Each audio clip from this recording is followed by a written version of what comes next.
Sí, sí. Bueno, buenos días. Bienvenidos. Vamos a tener un acto, bueno, en el ámbito del Máster en Arquitectura. Vamos a tener una conferencia, vamos a tener una serie de presentaciones que tienen que ver pues con el ámbito también del taller 4, materia y lugar, dentro del mismo máster. Entonces, tenemos el placer de contar hoy con Puja SHRESTHA, que nos va a contar una conferencia sobre arquitectura nepalí, que es interesantísimo. Y luego, un exalumno de esta escuela y que se dedica al cine también, Dani Anatoli, nos va a presentar la página web del taller 4. Con una serie de cosas que habéis ido subiendo, que habéis una serie de materiales que también vamos a hacerlos visibles, y luego pasaremos por una exposición de objetos sobre el taller que está en la planta baja. Contamos también con Enrique Nava, gracias a que es coordinador de Erasmus de la UMA, y pues que también gracias a él hemos conseguido que venga a Puja a darnos esta conferencia. Y bueno, pues sin más, José Manuel, si quieres, el ámbito también de los proyectos de investigación que han propiciado todo esto está de una financiación de esto, y que nos va a contar un poco José Manuel cómo ha sido. Sí, muchas gracias, Javier. Darte las gracias por acompañarnos esta mañana. Darle también de nuevo las gracias a Enrique, porque en realidad ha sido un poco el contacto para que pueda venir esta mañana, Puja SHRESTHA, a hablarnos de la arquitectura tradicional nepalí. Él va a dar la presentación, la conferencia, lo va a hacer en inglés. Me hubiera gustado hacer la presentación suya en inglés también, pero mi inglés tiene ciertas limitaciones. Entonces voy a intentar, mi inglés y también la lengua nacional de Nepal, que tengo algunos términos aquí que me va a costar también comentarlos, ¿no? En cualquier caso, la presentación va a ser muy breve sobre Puja. Y luego tendremos también la participación de Dani, pero haremos la presentación cuando después de la conferencia de Puja. Puja Puja SHRESTHA viene de la Universidad de Kathmandu. Él es máster en ciencia de infraestructura y planeamiento por la Universidad de Stuttgart, en Alemania, y ha desarrollado su trabajo de tesis de máster sobre el análisis urbano de los espacios verdes, del potencial de los espacios verdes en el entorno de la ciudad metropolitana de Kathmandu. Ha trabajado digamos que en dos ámbitos: en el ámbito de la renovación, rehabilitación, digamos que el espíritu de la arquitectura tradicional de Nepal, pero sobre todo orientado a los temas urbanos, a los temas de planeamiento, a los temas de la escala, de la urban scale, ¿no? De la escala urbana, ¿no? Y del landscape, ¿no? Por nombrar algunos de sus trabajos en los que ha participado: en la conservación del templo Patal Bhumeshwar y la zona de cuevas en Baitadi. También ha trabajado en el área del bazar de Lukla. Asimismo, trabaja también en la rehabilitación y recuperación en Gorka y en Sindhupakov, espero pronunciarlo más o menos bien. Y asimismo ha trabajado en el trabajo de resiliencia, del plan de resiliencia del Valle de Kathmandu.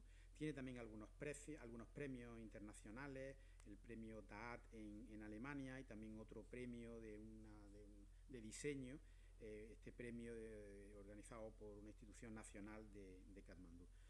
Pues nada más, agradeceros la presencia. Luego seguiremos con Dani Anatoli, que lo presentaré, y ya comentaremos alguna cosa más. Y Puja, thanks very much for your presence here. Yeah, me too. Thank you. Y cuando quieras. Yeah. Good morning. Hola. I only knew hola, porque, and yeah, por favor. Thank you very much for University of Malaga to providing me with such a wonderful opportunity to present something about Nepal and Nepalese architecture. I'm really honored to be here, and I hope most of you will understand the Nepalese English language. So I will try my best to speak a little bit slower.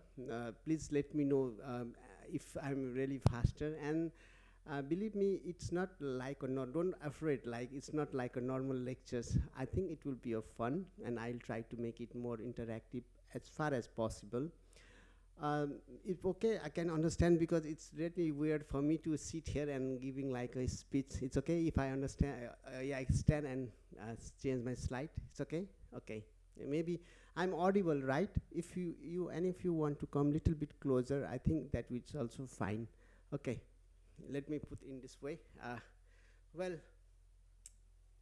how many of you have been Nepal, or how many of you know about Nepal? If anybody you know about, have you ever heard about the Nepal? Any of you? Yeah? Yeah. What you heard about Nepal? Yes.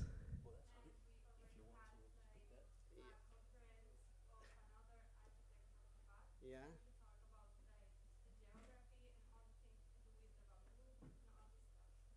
Yeah.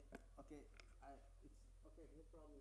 I think I'm audible. I'll try to make it little bit more louder. No problem. So right, not every time Nepal, but Nepal is different, and your geography is quite different, and it's possible like there is lots of earthquake. In 2015, we have a very big earthquake. It's about 8 magnitude, and more than 8,000 people died in Nepal.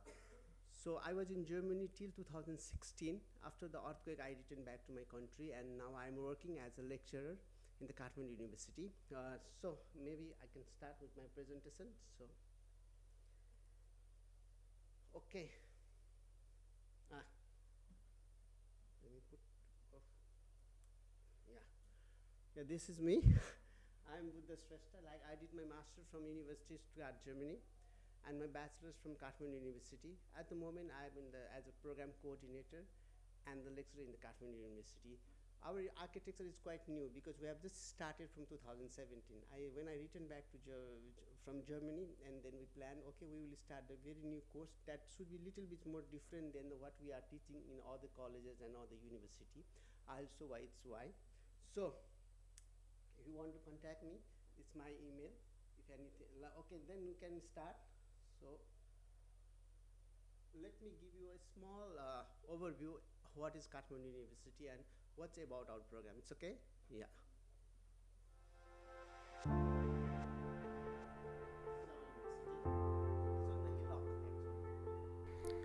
Kathmandu University is an autonomous, not-for-profit, self-funding public institution established by an Act of Parliament in December 1991. It is an institution of higher learning dedicated to maintaining the standard of academic excellence in various classical and professional disciplines. The mission of the university is to provide quality education for leadership. The vision is to become a world-class university devoted to bringing knowledge and technology to the service of mankind. The university operates through 7 schools: School of Arts, School of Education, School of Engineering, School of Law, School of Management, School of Medical Sciences, and School of Science. This is our university, in fact, like it's on a hillock actually.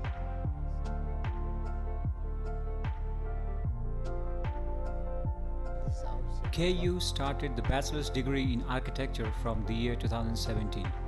This 5-year course is administered by the Department of Civil Engineering under the School of Engineering and currently has 112 students enrolled in 4 batches. The first batch of the architecture students are currently in their 4th year. The bachelor's degree in architecture course in Kathmandu University has been designed to address the need of the Nepalese society, both urban and rural, in shaping a sustainable, eco-friendly and livable built environment. The course has been tailored to focus more on mountain architecture. Nepal, being a predominantly a mountainous country, is also a seat of ancient civilization and a melting pot of Indian and Tibetan culture and architecture.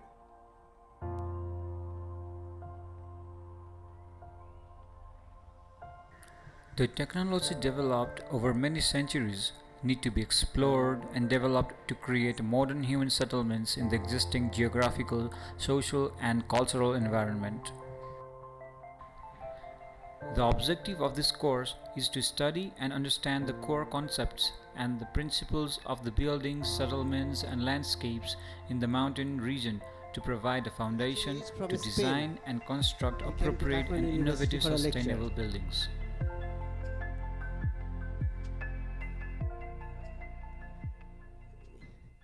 Yeah, thank you. So, you know what is this one? Anybody? Yeah. Do you know the name? Anybody? I have a reward for you as well, if anybody can tell the name. Yes. Maybe you can try. Actually, this is a Mount Everest. It's the highest peak in the world, and it's 8,848 meters. And next one, this is Buddha, right? Yeah, it's my name as also Buddha. And if you will be surprised because Nepal is also a birthplace of Buddha. There is a place called Lumbini, and the Buddha was born there. After that, like he traveled like India and all over the India for this enlightenment, and finally he come out with the Buddhism, right? Okay, maybe I'll give you one reward for you. You tried at least, so this is for you. Maybe I can pass it for you. Yeah, at least yeah, try you. Yeah. Okay, no way, you can take it. Anyway, and there's one place in Nepal. Okay. Now, this is and one of the most important thing is like Nepal is only the country which has a triangular flag. If you see, all other country has a rectangular flag, and this is a triangular flag. Okay. So now I'll start with the presentations. Like it's a lecture on the traditional architecture of Nepal. Before that, I would like to go with some of the geography, because to understand the architecture, you really need to understand the like geography, because almost all the architecture depends upon your like the building materials, like all the geographical settings of that area. So this is Nepal. Let me see. If you see, like this one is the lower part is the India, and the upper part is the China. It's a very small country, in fact. Yeah. It's between the India and China. So if we compare with the Spain, like you have a Spain here, we have a Spain over here. So it's almost 7,981 kilometer aerial distance from the Spain, and is a 3.4 times smaller than Spain. Yeah. So this is how the geography can relate with the Spain and the Nepal. So if you see, like how the shape of our country is somehow it's a rectangular in shape. Yeah, like we have, we can see the rectangular in the upper part. We have on the northern part we have a China, and all these three parts is surrounded by India, and we don't have access to the sea because we are the landlocked country like Switzerland. And its area is 1,47,180 square kilometers, and it's very interesting. Like the length of the Nepal is just 850 kilometers. Sorry, oh, it's saying so fast.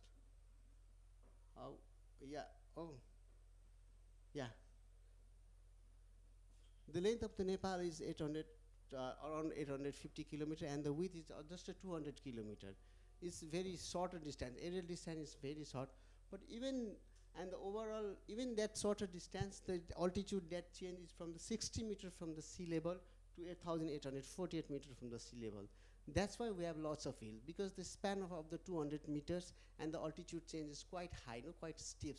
That's why we have almost all type of the temperate regions, all climatical zones we can find in Nepal. So you can see, this is geographically, if in Nepal there is China and India, and all these white parts are the Himalayas. And all these like orange and yellow part, the mid hills, or we call this mountains and hills. And the lower part is, all these are the Tarai region. It's almost flat. Like the altitude is about 60 meters, And this is I also live in the more than 2,000 meter height level. The hill is around 2,000 meters, no? And upper here, there is the Himalayas. And you see, this is a typical section of Nepal. Like the Tara is less than 600 meters. And these are most of the 67% of the land is covered with these mid-hills. And most of the settlement that we can find in Nepal is from the mid-hills. And the upper part is the Himalayas, which is 8,848 meters. So, I think this picture will help to you like imagine how Nepal is like. It's approximate 200 kilometer in width, aerial distance, and the height is 8,048 meters. So during the short spans, we have a very steep slope over there. So Himalayan region is totally 16% of the overall land that is that's covered with this Himalayan region. And you can see it's almost deserted, like there is, due to the altitudes and lots of snow, there is very several vegetation and biodiversity are very low. This is a part of the Himalayan region. And next one is almost 65%. Most of our settlements are in this area. You see, there you can see the hills from 3,000 to 4,000, from the 2,000, even 1,500 height. You can see lots of hills. And that's why we have lots of settlements, and our fields are in the terraces, okay?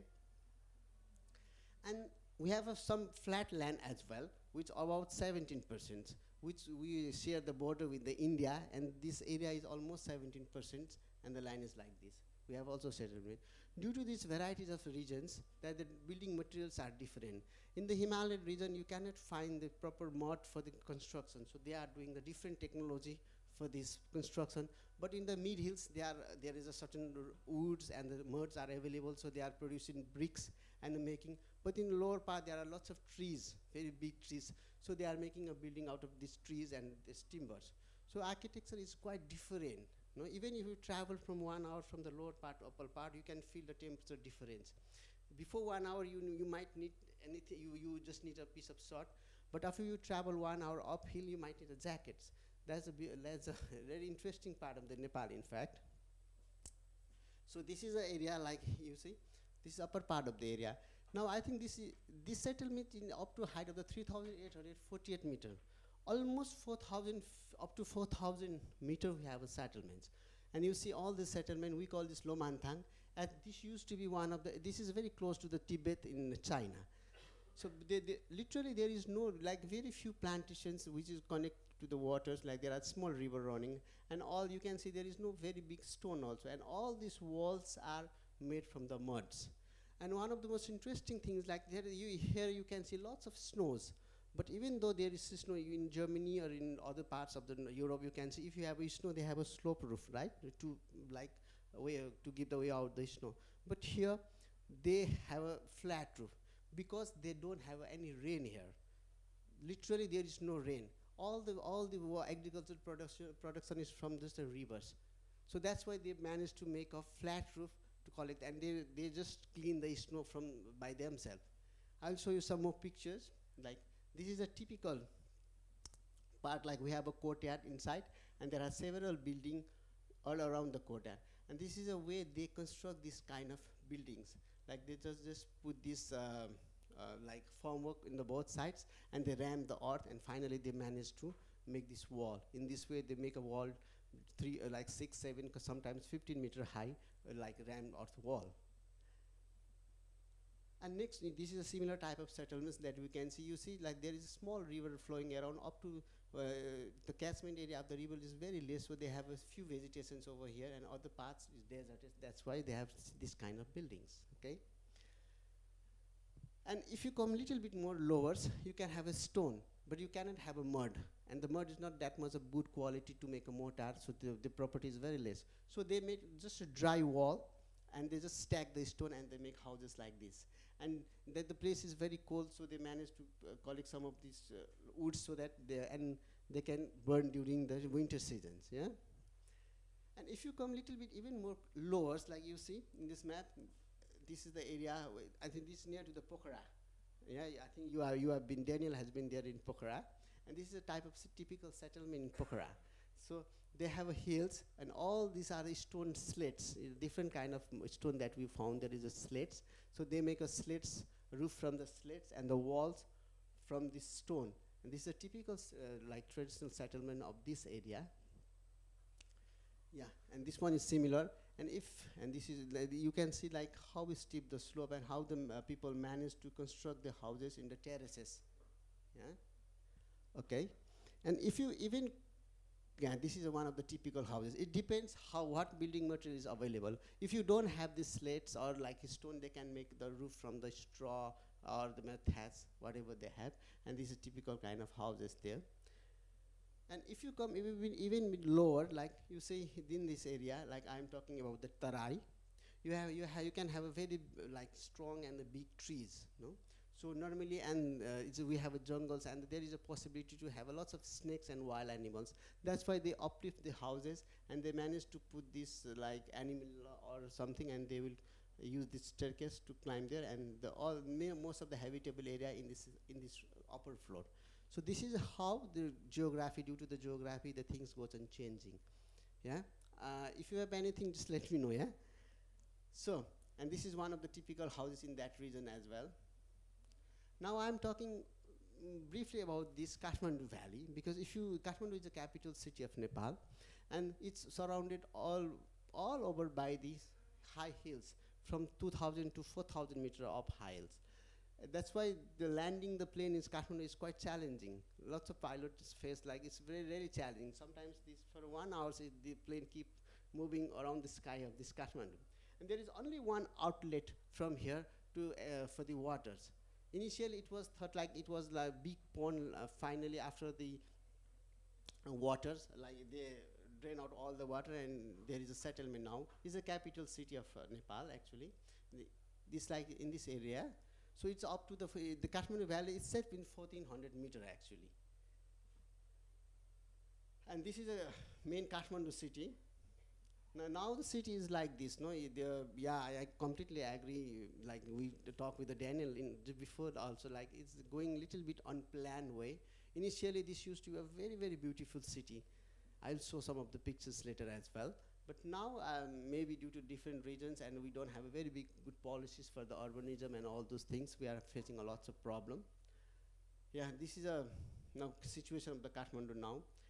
And this is another city near to the Kathmandu. We call it Patan actually. It's near, like you can still see this kind of architecture in the Patan. I think you can resemble with some of the architecture of the Spanish architecture as well, because we have also courtyard and slope roof, and this is the main temple square of this area. This used to be old town. Now surrounded there is lots of other town. But one of the most important features that you can see several tile temples, like it's clay tiles with a different multi-level of story in this kind of area. Yeah, and this is one of the, which is little bit more far, about 16 kilometers from the Kathmandu, and this is also one town called Bhaktapur. And it's very interesting to know like this temple survived during the last earthquake. The Richter scale was 8.5 Richter scale, but even though there was no any damage for these temples. And that's why lots of structural engineering are doing the research how it could be survived in that level of the earthquake also. So, and the main important features of our buildings are like the exposed bricks and these multi-tiered temples and clay tiles also. And the joint is only from these mud mortars. Yeah. Okay. And yeah, you can also see this kind of temples, because if you normally what we have is our we are really tolerant with the religions, because you can see Muslim, Buddhism, Hindu, and other Christianity in the same places. Like these two temples coexist in the same places. This is the temples of the Buddhism, because the architecture is quite different. This is a dome and the other steps, no? And this is the architecture of a Hindu architecture. So these two coexist in the same place. Actually, we have a lot of religious tolerance, no? And yeah, our Nepal is also ruled for 104 years by some of the like Ranas groups. So when they travel to London, England, they bring the neoclassical architecture from there. But our original architecture is like this. It's a brick exposed, and like the story is quite low, but the important is like this highly decorative door and windows is the most important part of our architecture. Yeah, you can see this kind of typical building there. Yeah, yeah. This is the, you can see lots of highly carved door and windows, and all made in, all are in the mud mortar and the exposed brick. This is some of the buildings of my place. Like, it's near to our university. It's just 2 kilometers from our university. After even the earthquake, you can see this kind of highly decorative like buildings. There was not that much of damage in this kind of buildings. So, talking about, I think you got to know some about how the buildings look like from the exterior, and I'll try to explain something about how it looks from the interiors. This is a typical sections of the buildings. We have a load, I think all of you know about the load bearing system, right? Like all the walls bear the loads. From the roof, like they have the walls, and it's different than the frame structures. So we have a vertical division of these spaces. For example, here in apartment, you have a bedroom, living room, kitchens. But in our system, all these divisions are from the vertical. For example, in the ground floor, we call it chali. It's a ground floor. Normally, ground floor is inhabited, like only for the shops. For example, you see this is open toward the street, means there should be some kind of shops. But on the back side, when it's open toward the courtyard, there is a very small doors only. So it opens toward the courtyard. And maybe like we have not that much of a good ventilation system. So this space is, the people doesn't live in this space. Either they have a shops, or in the rural part they have some sort of animals. They use this space to keep the animals or something like that, domestic animals. And the second part is mata. We call, in the local terminology, we call it a mata. That's the first floor, and this floor is completely used for the sleeping. Like all the bedrooms, they are in this floor. Yeah, that's why you see they have a very small lattice window. Normally, in formal time, most of the peoples are used to with the agricultural production or something like that. So when they left their houses in the morning and they come up after evening, so they use only for these rooms for the nights. So that's why they have a very small kind of this tikij. Yeah? And the third floor is, we call it chota. That's a living room for all. That's why you see the walls is removed by these two types of pillars, so that they can have a very big open spaces. And all this space are accessed by the single flight wooden staircase. And in this space, you can see highly decorated wooden windows. We call it soja. There is a space to sit there, and you can enjoy the outer view as well. Yeah, you can, in these pictures also you can see, this is the first floor. They have a very, not even the openable window. It's just a lattice window. And the second floor, they have a soja, which is like a very decorative, where you can sit and enjoy the outer view or festival, all those things. In the top floor, we call it half floor. Normally, all the kitchens and we call this Puja Room. In fact, in our tradition, you have to worship God every morning and evening. So they cut the Puja Room at the top of these houses. You see, this is a half of almost attic floor. So kitchen is only in this floor. So as we are strongly bounded with the caste system in our tradition, normally people of a lower class doesn't go beyond this space. Even they don't go up here up. They just like they are allowed till the lower bedroom level also. Then they don't need to go to up. So in this way, all this vertical division of our houses is quite interesting. No? This is a typical plan, actually. You see, it's a rectangular in shape, and the main wall here, and this is towards the street, and this in the back side they have a small doors, and toward the street in front they have the door wall is removed with all these pillars. I think you have noticed, like, we don't have a toilet inside the houses, in former houses, because normally there used to be a public places to do all this bathing and toilet, because to have a toilet inside the houses were considered like unhygienic or something like that. Now people have started adding the toilet, but even you can notice like the toilet has been added on annexed to the houses, not inside the houses, but just attached to the houses. In this way, like they are managing the things in these traditional buildings. I'm just talking about the traditional building. Things has been changed now, but in the traditional building, still people believe that they don't want to toilet inside the houses. Okay? You can see the toilet. Yeah, you can see this is a typical type of the architecture that you can see. Ground floor is completely with this colonnade and open to the street, and the first floor is like there is only this lattice window, highly decorated lattice window, and the first floor with this window that you can see. We call it sonja.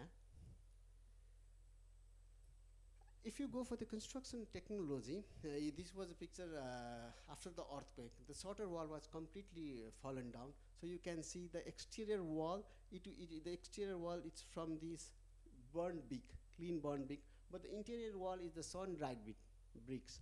So, and the brick is normally in the trapezoid in shape, so that you cannot see the mortar from the outside.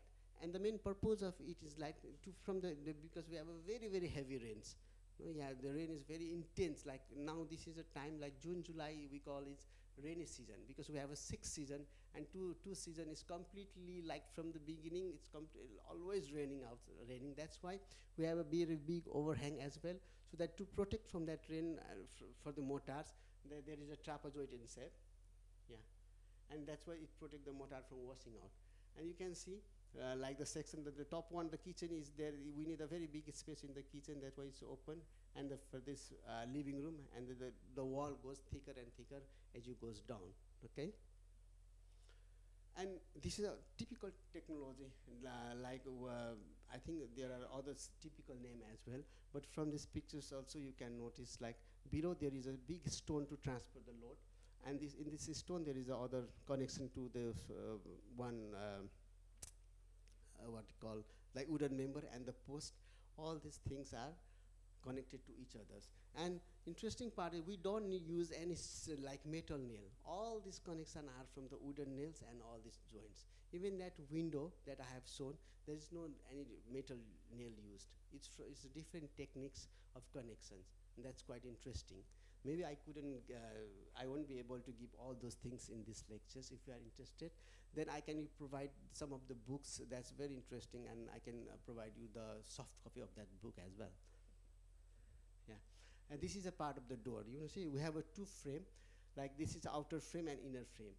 So this is highly decorated doors. No, there's a lintels, and all these decorations are from the god and goddesses and all these things. And this is a typical window. Yeah. Like this is a murals of a goddesses, god, and all these things are we can see in our type of architecture. And this is one of the projects that I have documented after the earthquake. When I returned back in 2016, like in my place, people have started pulling down their houses because people were really scared, like what will happen next, because frequently the aftershocks were very frequent, so they started pulling down their houses. So what I realized is like that, okay, we need to document houses. Even though I couldn't protect the houses, at least we have something as documented. So this is the houses that I have documented. The hard part was already gone, because I can show you in the next picture. Just to show you giving the types of the windows that we have. In the ground floor, this is type of this colonnade space for the shops. You can even see that people are using this thing as a shops. And the first floor, now people are there. If they need, they can also put this kind of window. But most of the times, they use this kind of lattice window. And the second floor, they have this kind of highly decorated wooden window. And the flooring system, that you have a main rafter here, and we have a mud plasters and wooden battens and the flat laying of the brick and mud plasters. The typical sections for the floors. Yeah, and this is typical sections for the roof one, because normally this roof is quite heavy, and lots of research I've been doing for this roof as well, because they paste the clay tiles on the mud, because that's why they need a very thick members for this also. If you can see, there is a main rafter here, and there is a boards, and there is a mud beds and the roof tiles. In this way, they managed to put all these things. No? But people have started replacing this roof with the light material now. This is a typical construction, roof construction there. You can see there is all these 2 walls are tied with this wall plate, and this wooden nail is used to bind them again. So they haven't used any other techniques. All these things are bind with the wood and wooden sections. Okay, and this is a typical type of wooden roof that we can see in Nepal. So this was the situation when I went back to my country. Like most of the houses were like people were really panic, and most of the houses where they started pulling down and removing the houses. Now we can see this clay tiles roof are people have started removing this clay tile, replacing this clay tile with these corrugated sheets. In fact, so this was the situation, and the building that I have documented shown 2 slides ago was this building. Yeah, before the earthquake, this building was like that. Now after the earthquake, the half part was already collapsed, and now it's remaining like this one. Okay. Yeah, and I just want to show like this was a building before. Now this plaza is removed by this flat roof. Now you can see the whole part of the building they have started removing, and they are using a very corrugated sheet as a flat roof. Yeah. This was my friend, like we were documenting this building, and this was the lower second floor for the living room. No? You can see that all this wall is removed with these colonnade pillars, with the highly decorative pillars. So as a conclusion, what we can say is like, it's just my conclusion. No, like now the things has been changed, the occupations and all this lifestyle has been changed. So we have to move ahead. So as a conclusion, after the earthquake, people get really scared. So they started removing these houses, like roof with this, like different systems. And also people have started to lifestyle changes and all those things. People have accommodated most of spaces as per their new lifestyle. So what I believe is, yeah, we need to conserve the architectures, but we cannot say like it should be pure conservation or something like. And I believe it should be the innovations, like with the new demands of our lifestyle and all those things. We need to adapt, and we need to do something in between, so that we preserve our heritage as well as we can conserve our trade. Like we can also meet the modern lifestyle. Yes, this is the end of my slides. If you have anything, feel free to contact me or just let me know. Or you can ask me now as well. Have I make you bored or no? Are you enjoying, right? Okay.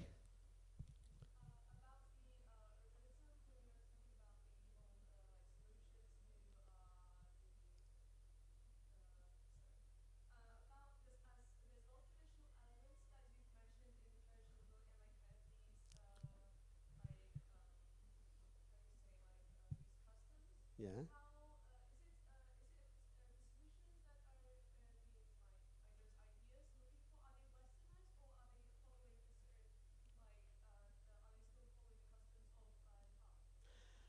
Yeah, thank you for that.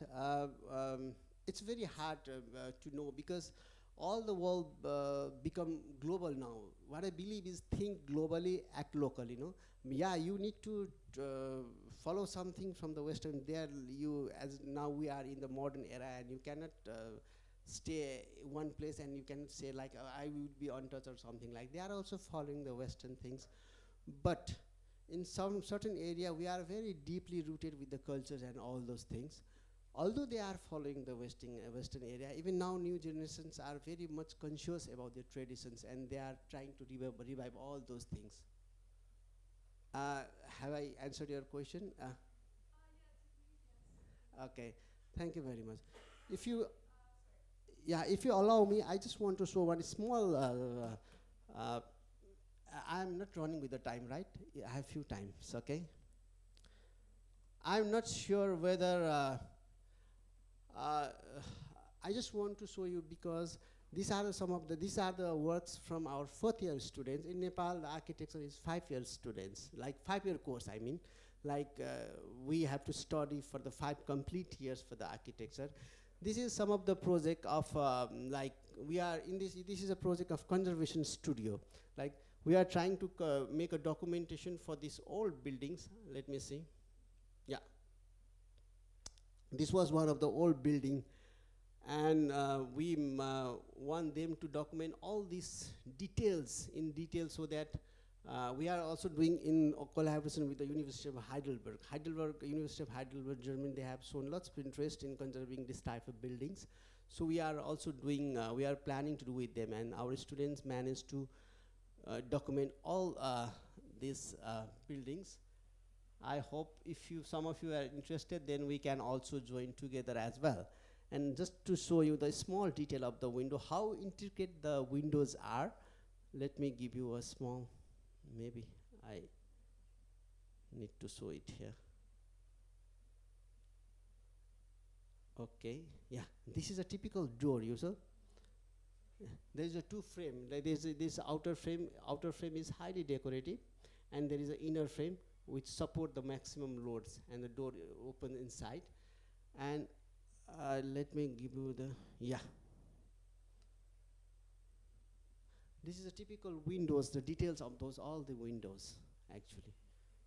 Actually, if you want to research, it's quite interesting techniques and the technology of the Nepalese architecture, and that's quite unique from the other parts of the world. Yeah. Okay. Thank you very much. I hope I have tried my best to make little bit more clear about the Nepalese architectures and the Nepal. Yeah. Yeah. Yeah.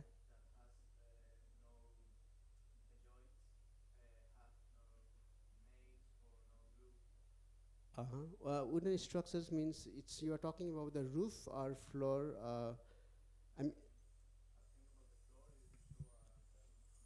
Okay, let me go back to. Thank you. Yeah, it is quite interesting. Is talking about this slide? No. This one? No, it was before. This one? No. This one? This one? Go up. Okay, this one? Yes. Okay.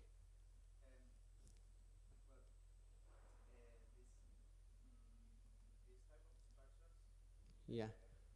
Why are they made with no nails or with no glue? Does it have to do with actually, like the lots of research has been doing in the earth. No, it has a nails. In fact, if you see clearly, yeah, it has a like this. Let me put. I don't know. Oh, sorry. Yeah, actually, in fact, this has a joints. Like similarly, here is the joints. Like if you see in the dotted line, the main like the pillar has a small nail which pierces this bracket and even the main principal beam. In fact, it has a joints, and like the purpose might be like not to resist but to go with the earthquake, like the way of the earthquake. That's why it's become, and even the joints are not so much tight. It's make little bit like bigger so that it can go with the earthquake. That's why maybe the building survived.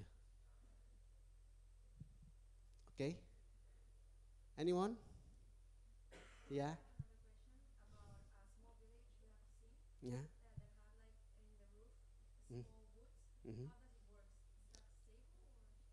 Mm-hmm.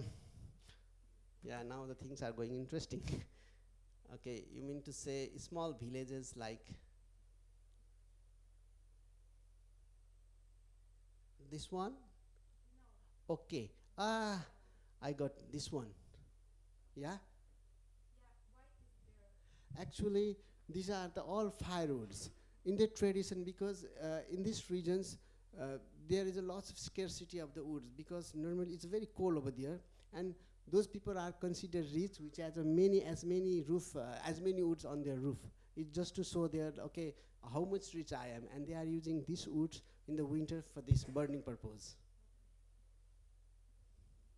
But it's a really interesting place. The Mustang, the pictures that I have given to you, the small one, that's the quite interesting place that you can visit actually.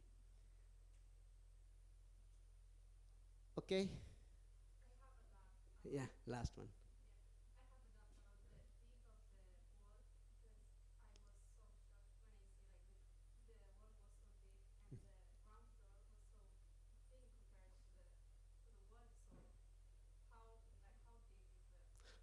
Sorry, I didn't get your questions. Like the wall is thick.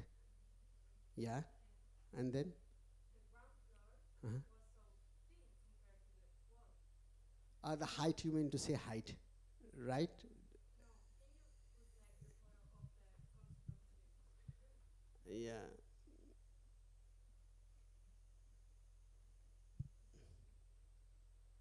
This one? Uh-huh. Yeah.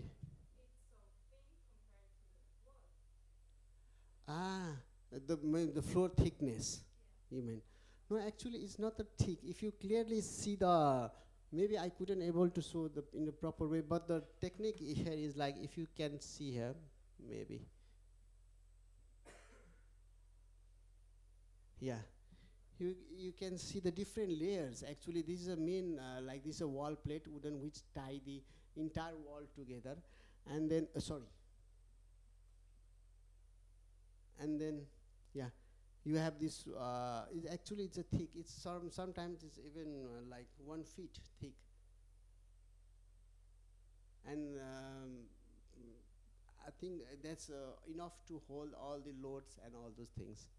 No, people have. It's a matter of how to explain.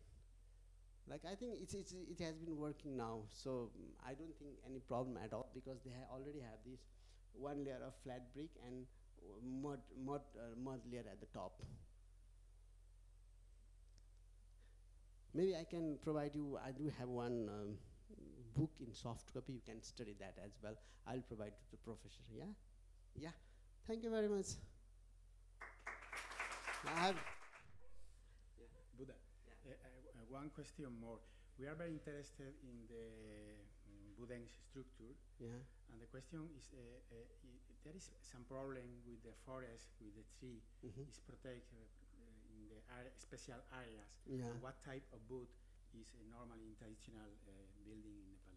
Wood. Yeah, it depends, like how much wood available. Normally, in the Tarai region, we call it sal wood, which is very hard wood. That wood is used for these structural members like post, doors, and window. But if you go higher regions, you cannot get sal. You only get the pine woods. We call it salla in local terminology. So salla is common in that area. And so, yeah, for the structure, the sal wood is very common actually. I don't exactly know the scientific name right now, but I can provide you that well. And more interesting is like that, you might be interested, like, it's a natural seasoning. We do is natural seasoning, and yeah. Thank you. Thanks a lot for the exposition, for the drawings, for los dibujos, for los plans. Very good. Thanks. Yeah, I can also provide you the work that our student has done, that conservation, like the portfolio. I can also provide it to you. Gracias. Yeah. Thank you very much. Vamos a continuar con las actividades de la mañana, y como ya presentamos antes, Dani, súbete para arriba y vamos ya entrando en faena. Vamos a hablar de la página web que hemos preparado en el contexto del taller Materia y Lugar del Máster Universitario en Arquitectura. Este trabajo se ha hecho en el marco de una serie de apoyos que estamos recibiendo del Vicerrectorado de Innovación Social y Emprendimiento, en concreto de los proyectos K-Project y K-Skill. En realidad, la página que ahora nos va a presentar Daniel Natoli, quien ahora también presentaré su currículum, su trabajo y su pequeña biografía, va a integrar una serie de proyectos que venimos desarrollando desde el año 2019 con el proyecto de Arquitectura Descalza. En el año 2021, el proyecto SHRESTHA, de Arquitectura Circular, que coordinó nuestro compañero Jonathan Ruiz Jaramillo, que está por aquí. En el año 2022, este año, el Vicerrectorado nos aprobó otro proyecto, el proyecto Materia Cero, y también integramos los proyectos del mismo Vicerrectorado de K-Skill. En el 2018 desarrollamos un proyecto con el colectivo de Jaulas Abiertas, que estábamos trabajando en la Facultad de Ciencias de la Educación, y en 2022 el proyecto de Arquitectura Sostenible, coordinado por Carmen Muñoz, compañera de asignatura, que también está por aquí. La presentación de todos estos trabajos integra también todo lo que se hace en el taller, que estuvimos trabajando en Ronda, en la Charca de Suárez, aquí también en Málaga, que ahora nos lo contará Dani, y además también pues todos estos workshops, talleres que organizamos a lo largo de muchísimos años en la asignatura de Construcción 3, que hemos ido renovando y demás. Pero todo esto prefiero que Dani, que además conoce el tema casi desde el principio, porque fue estudiante de primera promoción en la escuela, y de hecho participó, ayudando a muchas de las actividades que venimos desarrollando desde hace muchísimos años. Dani, como decía, es arquitecto por esta escuela y cambió su rumbo. Perdimos, creo que, un gran arquitecto para la profesión, pero y para la docencia, creo que también, y cambió un rumbo hacia otra actividad que es la de realizador y productor audiovisual. Tiene una productora que se llama Periferia Films, empresa en la que desarrolla una producción cinematográfica en el formato documental y en la no ficción. Ahora nos explicará él. Sus obras, la productora es lleva como 4 o 5 años ya, 2018 efectivamente, y con esa trayectoria tan corta en un mundo tan difícil y tan competitivo como el del cine, ha participado, su obra ha sido premiada en numerosos festivales de cine nacional e internacional. Pues fue Biznaga de Plata, premio del público en el 20 Festival del Cine de Málaga, con un corto magnífico que tuvimos la ocasión de ver. Premio Retina Arquitectura en el 15º y 17º Festival Internacional del Cine de Ponferrada, y ha sido seleccionada en festivales de Cine Europeo de Sevilla, Cineme de Montpellier, Arquitectura Film Festival en Rotterdam, Al Cine Cortada y también el Festival Nuevo Cine Andaluz, entre otros, ¿no? Sus trabajos pueden verse en este momento en Filming y en la Fundación Arquia, con una serie de piezas seleccionadas en la edición de Arquia próxima. Y también fue finalista de la 15 Bienal Española de Arquitectura y Urbanismo, con 4 obras, y una de ellas, que seguro que nos presentará ahora, un trabajo que está directamente relacionado con lo que hacemos en el taller Materia y Lugar cuando trabajamos en las charcas suales, con el título de Arquitectura Consciente, ¿no? que es una palabra adaptable a muchas de las cosas que queremos hacer en el taller y en la asignatura, ¿no? Esa contención de hacer las cosas con una idea clara, con una economía de medios económicos, ambientales y demás que ya conocéis, ¿no? Y en el 2020 se incorpora al equipo docente de otra actividad docente de esta escuela, al Máster Universitario de Imagen y Comunicación de la Arquitectura, y espero que en esa línea pues podamos seguir colaborando y haciendo muchas más cosas, aprovechando pues tu cualidad y tu formación como arquitecto, y brincándola con esta disciplina que de alguna forma está muy relacionado el cine y la arquitectura, como también nos gusta en la escuela. Pues adelante. Decir también que después él va a hablar también de los trabajos que habéis desarrollado en la asignatura de Construcción 3, los paneles. Yo creo que va a poner algún ejemplo también, porque eso está también en la web. Y luego, después de la charla de Dani, de la presentación de Dani, haremos una presentación de los trabajos, nos bajaremos al hall y por grupos, preferentemente en inglés, pues para poder incluir a Buda en las explicaciones, los que podáis. Vamos a hacer una breve presentación de los paneles y también de los pequeños prototipos que construimos en el workshop que coordinó Carmen hace unos días. Pues muchísimas gracias, de verdad. O sea, tú sabes que mi agradecimiento contigo siempre es infinito, ¿eh? Gracias, a ti, José Manuel. Buenos días. ¿Se me escucha? Sí. Buenos días. Bueno, antes de comenzar, pues agradecer a la escuela por invitarme, y sobre todo a José Manuel, a Jonathan y a Carmen, por haber también un poco depositado la confianza en mí durante todos estos años para colaborar con el proyecto. Y bueno, yo siempre lo digo, siempre que vengo a la escuela, para mí es como volver a casa, ¿no? Para mí es un gustazo estar aquí. Y como ha dicho José Manuel, yo también fui alumno de esta escuela y salí como hace ya unos cuantos años, pero bueno, ahora me dedico a otros derroteros, ¿no? Como ha comentado él. Y nada, también gracias a Buda por la estupenda conferencia que ha dado. No sé dónde está. Está ahí. Thank you, Buda, for your lecture. It has been a pleasure to listening to you. Y nada, pues simplemente por arrancar, básicamente yo llevo colaborando con el taller de Materia y Lugar casi desde su inicio, en 2019. También gracias un poco al marco del K-Project, ¿no? Que es un proyecto del K-Project financiado por el Vicerrectorado de Innovación Social y de Emprendimiento de la Universidad de Málaga. Y en ese contexto, pues bueno, a mí cuando me contaron, tanto José Manuel como Jonathan como Carmen, un poco de qué iba este taller, este nuevo marco de los proyectos fin de máster, que se llama Materia y Lugar, entre una de las 4 líneas que hay, pues yo lo celebré mucho, porque cuando yo estudié, el proyecto fin de carrera era de una única forma, ¿no? O sea, tenías que presentar un proyecto al uso y no había estas 4 líneas que actualmente hay. Entonces, cuando me contaron esta novedad, la verdad que lo celebré mucho, aunque evidentemente siempre como hay márgenes de mejora y probablemente se pueda mejorar mucho, pero me pareció como algo bastante interesante, ¿no? Que se puedan elegir esas 4 líneas a desarrollar el proyecto en cada uno de los intereses del alumnado, ¿no? Y bueno, como decía, pues yo empecé a colaborar con el proyecto de Materia y Lugar en 2019 y en su inicio pues fue la primera, digamos, colaboración que hicimos fue a través de una pieza audiovisual, de un documental que también lo ha citado José Manuel, que también aquí está en la web, que ahora iremos más adelante a verlo como en detalle, pero bueno, lo podéis ver aquí también.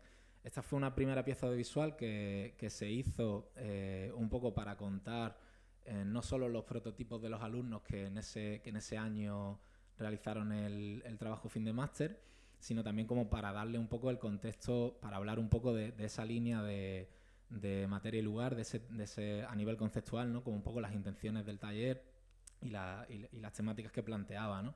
Y bueno, pues la verdad que fue bastante bien porque nos seleccionaron en la Bienal Española de Urbanismo y Arquitectura, con lo cual, pues bueno, la verdad es que quedamos contentos. Al menos eso creo. Y bueno, eso fue como la primera colaboración, pero conforme pasaron un poco los siguientes años, pues vimos que el proyecto podía expandirse, no solo en un formato audiovisual, sino expandirse también a un formato web, a un formato online, que actuara un poco de repositorio y de archivo de todos los proyectos que cada año se fueran produciendo en la escuela. Y al mismo tiempo pues que también fuera como una plataforma donde todo ese planteamiento conceptual del taller pues tuviera un lugar, ¿no? Tuviera un sitio donde poder visualizarse, ¿no? En este sentido, bueno, antes de empezar como a detallar un poco la web, que va a ser algo rápido, sí que me gustaría como destacar que yo me sentí muy cómodo cuando ellos me propusieron un poco colaborar con este taller, porque para mí hay 2 conceptos que tiene el taller de materia y lugar que son fundamentales y que para mí son muy interesantes, que uno es la experimentación de todos los estudiantes con la materia, ¿no? Con el proceso constructivo, toda la parte de investigación que tiene que ver con el hecho constructivo en sí, con el hecho arquitectónico en sí, y cómo se puede hacer desde otro lugar, manchándose las manos, ¿no? Tocando los materiales, y con un planteamiento, pues eso, puramente casi experimental, y creo que eso en una universidad es fundamental. Y luego, por otro lado, el carácter de la conciencia, ¿no? Que también lo ha citado José Manuel, que es un poco como el tratar de imprimir en los estudiantes el ser conscientes del lugar donde vivimos, ¿no? De los lugares en los que habitamos, de la fragilidad del territorio, de la biodiversidad que hay en los territorios, ¿no? Es un poco el ser conscientes del mundo en el que habitamos y tratar como de imprimir esa conciencia luego en el trabajo que abordemos como profesionales, ¿no? Esas dos cuestiones, tanto la experimentación como la conciencia, como el ser consciente, creo que van muy en línea con lo que yo también pienso a nivel personal y a nivel de valores, ¿no? En cómo afrontar la profesión, si la hubiera desarrollado, ¿no?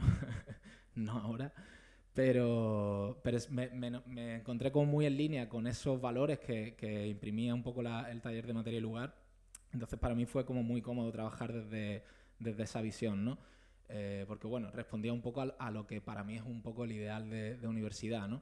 Que un poco como lo que también, esto es una opinión muy personal, ¿no? Pero yo creo que la universidad no tiene que ser un sitio en el que se formen alumnos y alumnas para encajar plenamente en un mercado laboral específico que demande un perfil específico de arquitecto, y todo lo contrario, ¿no? Y creo que no debe ser eso, porque en el fondo el mercado laboral, los valores en los que se sustenta son valores principalmente de máxima rentabilidad económica, de crecimiento infinito, y muchas veces pues procesos especulativos que van de la mano del urbanismo, ¿no? Sobre todo. Entonces, precisamente por eso creo que la universidad tiene que ser un lugar que se desligue de ese mercado laboral y que forme no solo a buenos profesionales, sino a buenos ciudadanos también, ¿no? Y buenas ciudadanas, que sean capaces como de relacionarse luego con el mundo de otra manera y que sean capaces bueno, un poco, estoy viendo aquí el home y en realidad creo que entronca muy bien con la web y ya podemos arrancar un poco. Este es home, que es un poco el inicio, el aterrizaje de la web, que se arranca con una frase de Johan van Lengen, del manual del arquitecto descalzo, que es casi una declaración de intenciones, que pregunta: ¿necesitamos una nueva arquitectura? Y él responde que no, que lo que necesitamos es un nuevo arquitecto o arquitecta, ¿no? En este sentido entronca un poco con lo que estoy diciendo, ¿no? Yo creo que lo que la universidad debería ser es formar estudiantes, o sea, lo que necesitamos son estudiantes o arquitectos que entiendan otra forma de relacionarse con la naturaleza, otra manera de entender también, o sea, que sean capaces de entender cuál es la realidad de los lugares socioeconómicas y culturales, no solo aterrizar, ¿no? Y plantar ahí un objeto. Y bueno, es un poco, creo que el espíritu de este taller. Y así arranca un poco la web, ¿no? Entonces, bueno, pues metiéndonos un poco ya más como en faena, la web básicamente empieza con un home en el que se describe un poco qué es el proyecto de Materia y Lugar, que es un poco a nivel conceptual por lo que he tratado de explicar. Y siempre está como muy orientado, bueno, la dualidad esa, ¿no? Entre la materialidad y el lugar, ¿no? Que es algo que también me gusta mucho. El cómo los proyectos surgen de un sitio, de unas realidades concretas y apegados a un lugar y a un territorio, y no al revés, ¿no? Y no aterrizar con proyectos de arquitectura, con objetos y con forma en sitios sin ni siquiera saber qué hay ahí o un mínimo análisis, ¿no? En ese sentido también creo que un poco la línea que trabaja también mucho José Manuel de mínima intervención y máximo conocimiento, ¿no? En los lugares, creo que también se aplica un poco en este taller.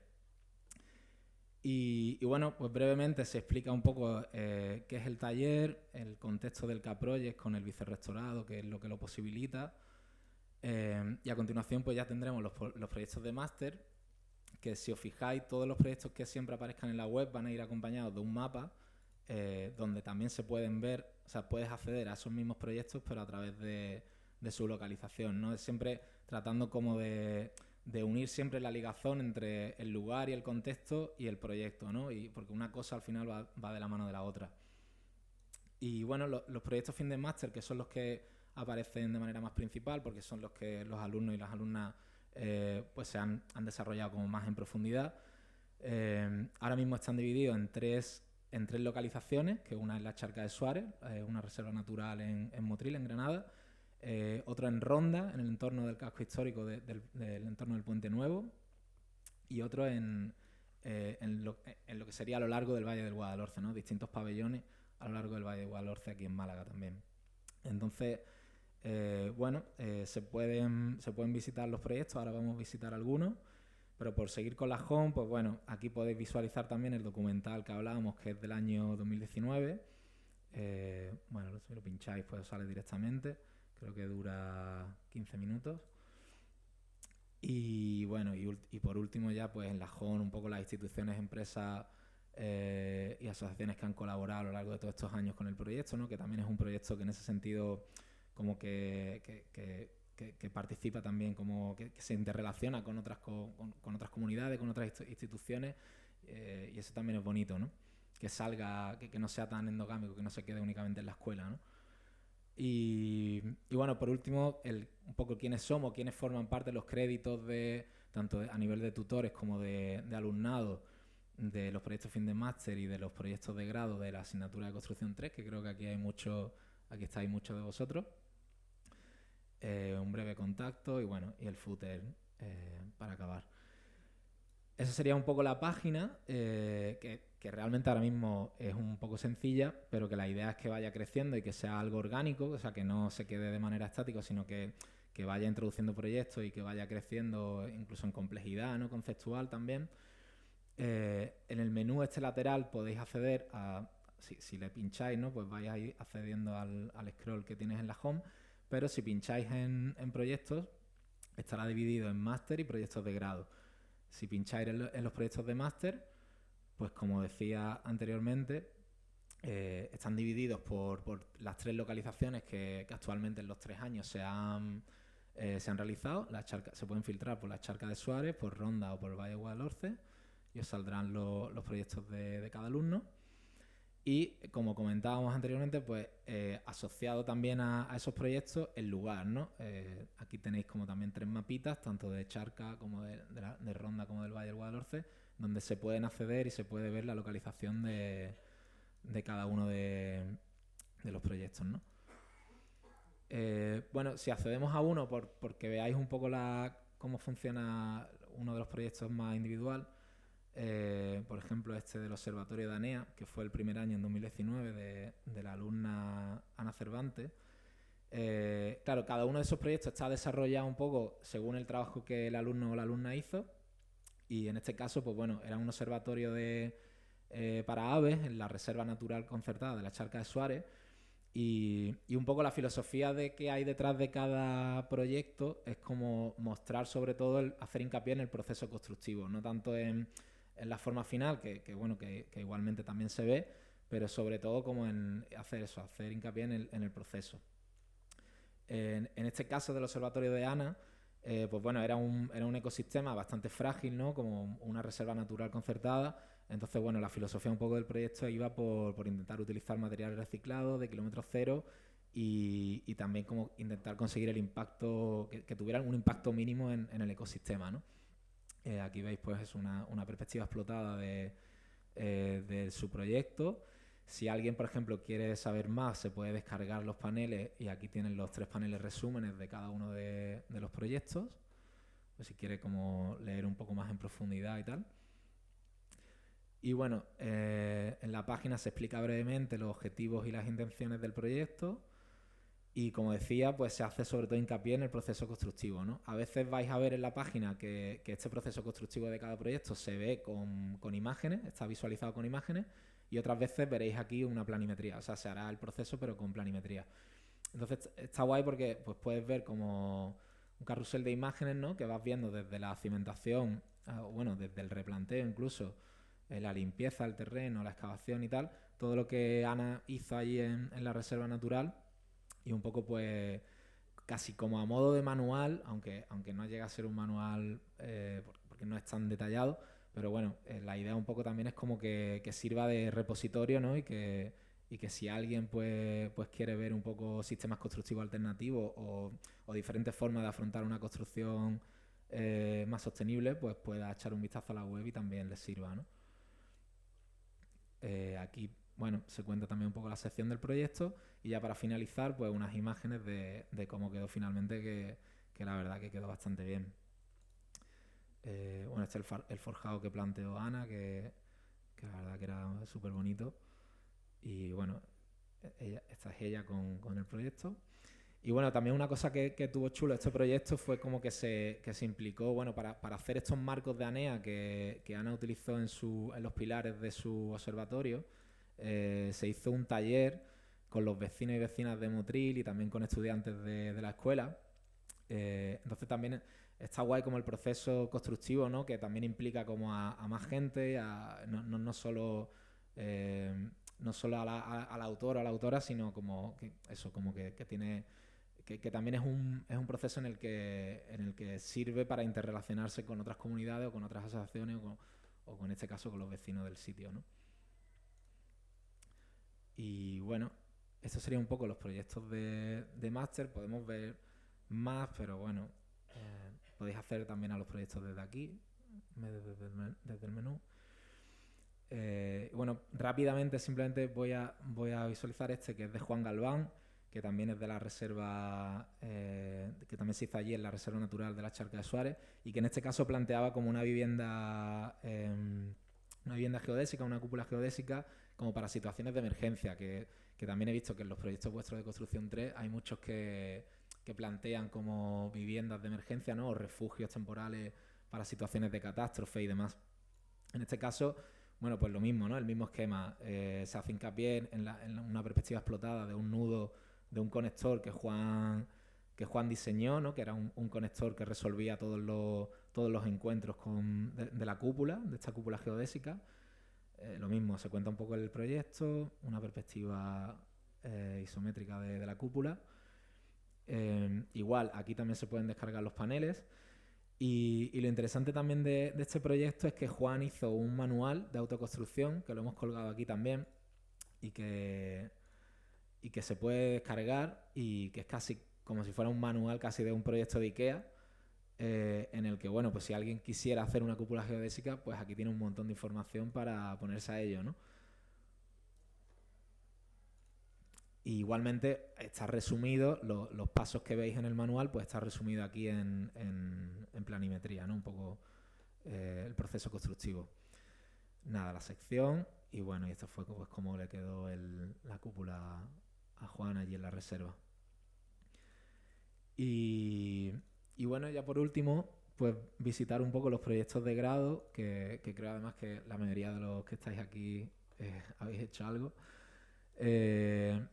Claro, la idea era, como el trabajo fin de máster tiene un desarrollo mucho más profundo y mucho más amplio, pues sí que hicimos como una página individual por cada uno de los proyectos. En este caso lo que hemos hecho ha sido colgar los 16 proyectos que se hicieron en el taller, bueno, en el workshop de arquitectura sostenible que hicisteis hace algunas semanas. Pues lo hemos colgado aquí, cada uno con su localización. Igual, ¿no? Aquí abajo, pues, claro, el mapa este es bastante más curioso porque como todas las localizaciones son en distintos puntos del planeta, pues la verdad es que queda chulo. Y bueno, pues hay proyectos desde en Kenia, ¿no? Hasta Bolivia, Turquía, en el Ártico hay otro, la verdad. Y bueno, pues la idea es como un poco eso, que la página actúe un poco como repositorio y se vayan aquí colgando pues más proyectos, ¿no? Y bueno, por comentar algunos, a mí la verdad que este de la frontera me ha parecido bastante curioso.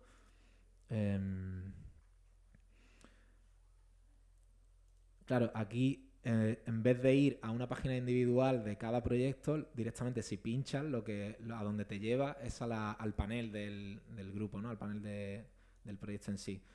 Y bueno, al final, aunque sean proyectos de grado o proyectos de máster, yo creo que comparten toda la misma filosofía, ¿no? De partir del lugar para tratar de proyectar un prototipo o una construcción con un sistema constructivo diferente, con valores pues de sostenibilidad y demás.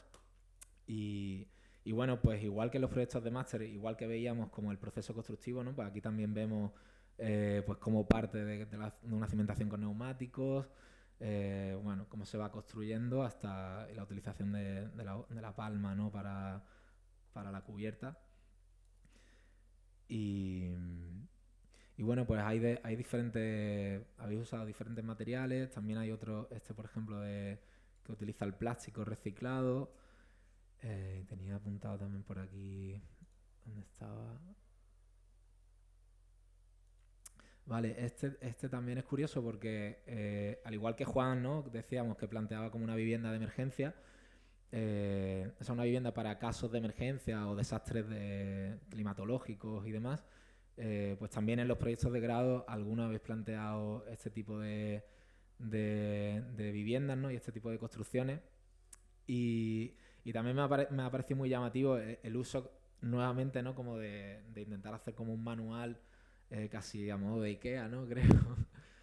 Y bueno, pues que va en la misma línea, aunque sean distintos, o sea, aunque sean de grado o sean de máster, pero que al final tiene todo como el mismo argumento o la misma línea conceptual, ¿no? En este caso de la frontera Corozal era un proyecto que creo que se enmarca dentro de la frontera entre México y Guatemala, en Chiapas. Y claro, al ser una vivienda más genérica, pues plantea como para todo tipo de desastres, ya sea en cualquier parte del mundo, ¿no? Donde ocurra. Y luego, bueno, por último, pues me pareció también interesante porque creo que es el único que utiliza el plástico reciclado y utiliza pues bloques compactos de plástico para construir la fachada. Y creo que es un colegio, ¿no? Que está instalado en Kenia. Y bueno, creo que vosotros lo vais a explicar mejor que yo, así que tampoco voy a comentarlo mucho más. Nada más, simplemente que bueno, que aquí los tenéis todos, les podéis echar un vistazo, que si hay alguna errata, por favor decírmelo y lo corregimos. Y nada más, que espero que esto vaya creciendo y larga vida al taller Materia y Lugar. Muchas gracias.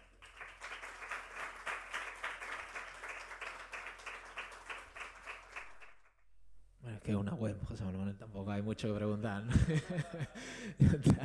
No, simplemente yo comentar únicamente, bueno, que en el fondo yo lo que creo es que lo que hago normalmente es hacer audiovisual, no es hacer piezas audiovisuales, documentales, pero en el fondo no es más que comunicar arquitectura, ¿no? En este caso es comunicar arquitectura a través de una web y normalmente lo que hago es comunicar y muchas veces temas de arquitectura y de urbanismo a través del audiovisual, ¿no? Entonces, en el fondo es como está todo atravesado siempre por una mirada y por mi formación y creo que, que eso es un poco el asunto, ¿no?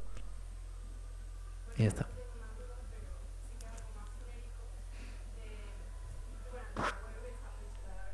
Aparte de eso, quería saber que cómo acabaste la carrera y acabas siendo algo totalmente distinto a lo que viene siendo la arquitectura, porque creo que a muchas personas como que muchas veces te frustra lo de la salida que tiene la arquitectura o que vas a hacer cuando termine. ¿Cómo tú decides cambiar totalmente?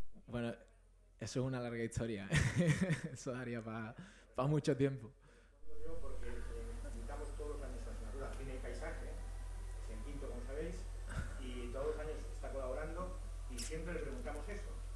Y nos lo cuenta perfectamente. Y yo creo que es un buen ejemplo, no porque no lo cuente ahora, Sí. sino un ejemplo de cómo la profesión o la arquitectura se puede ejercer de muchas formas. Y la mirada del cineasta o de la mirada del audiovisual, hay un campo de trabajo, ¿verdad? Lo hemos comentado una vez, enorme. Yo digo que también es muy interesante que también en la escuela haya una asignatura que fomenta ese tipo de...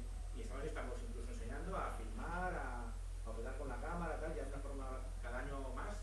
Y yo creo que los resultados de este año, ya lo veré, ya los pondremos, son estupendos. Y bueno, que hay una especie de despertar también como una vocación de la mirada del audiovisual desde la escuela, ¿no? Que los países. Y que este es un ejemplo súper claro, ¿no?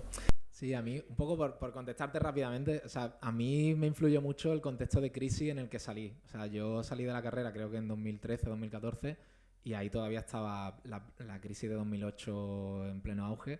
Entonces, claro, eso, bueno, yo me fui a Finlandia un año, estuve intentando currar de arquitecto en 1000 sitios, y al final también entre el desencanto un poco de las condiciones en las que me encontré laborales luego, y luego también otras inquietudes que yo tenía en el audiovisual, en el cine e incluso en el diseño web, que también aprendí en esa época, pues al final, de una manera progresiva, como que no fue de la noche a la mañana, como que me fui desligando poco a poco de la arquitectura más clásica, ¿no? Entendido como del trabajo en el estudio y tal, y poco a poco me fui como intentando poner como todo mi esfuerzo y toda mi energía en trabajar en temas que pues, de audiovisual y tal, sabiendo también o como siendo consciente de que en realidad mi valor era que era arquitecto, porque yo no, o sea, creo que eso es lo que me diferencia, ¿no? Frente a cualquier otra persona que haya estudiado audiovisual o que haya estudiado comunicación audiovisual, que es como que yo puedo entender la lógica que hay detrás de la arquitectura o del urbanismo mejor que una persona que no lo haya estudiado, ¿no?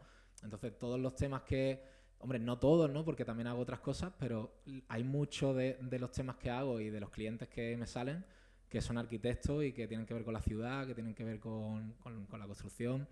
Entonces, bueno, pues eso, pero que es un proceso también lento, que no fue pues de un día me desperté y dije ya no quiero ser arquitecto y me dedico a otra historia, ¿no?